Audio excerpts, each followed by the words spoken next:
찜질방에 외국인 통역 등 안내데스크 업무로 입사해 일하던 중 회사의 부당 행위를 지적하자 어느 날 갑자기 업무를 알지도 못하는 기관실로 전직 명령을 내렸습니다.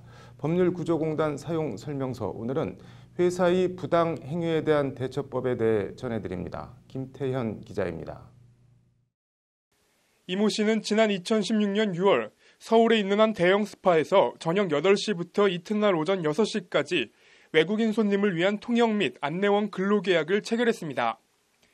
1년여간 근무한 이 씨는 회사에 야간 근로 수당을 제대로 지급해달라고 요청했습니다.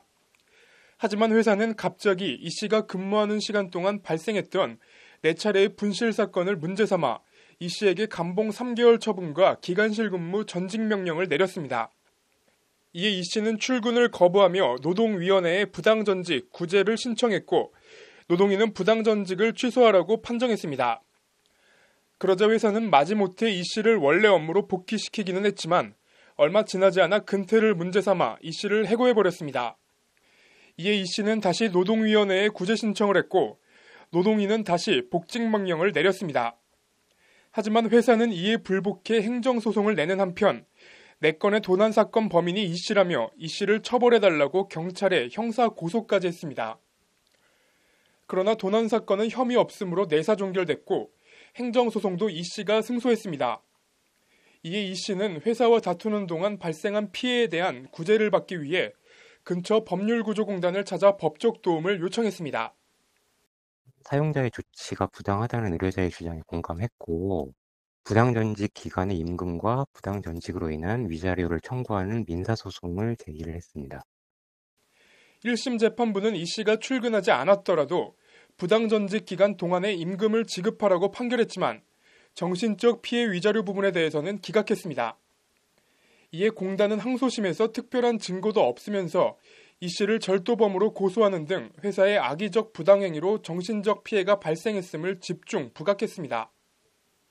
공단은 이와 함께 회사의 부당행위는 야간수당 청구에 대한 보복 측면에서 행해졌고 사측이 이런 악의적 부당행위에 대해 위자료를 인정하지 않는다면 같은 일이 반복될 것이란 점 등을 강조하며 재판부를 설득했습니다.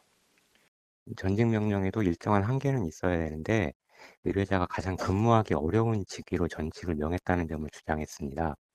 또한 상대방은 객관적인 증거도 없이 분실 사건으로부터 한참 지난 뒤에 의뢰인을 형사고소했다는 점도.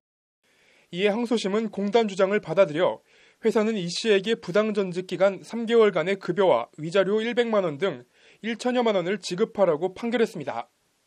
피고는 고의 또는 과실로 원고에게 불법 행위를 하였고 그로 인해 원고는 상당한 정신적 충격을 받았을 것으로 보인다는 게 항소심 재판부 판단입니다. 사용자에게 부당전직 기간 동안 임금을 지급하고 의뢰자의 정신적 손해까지 배상을 해야 된다는 판결이 내렸습니다. 판결은 회사가 상고를 포기하며 그대로 확정됐습니다.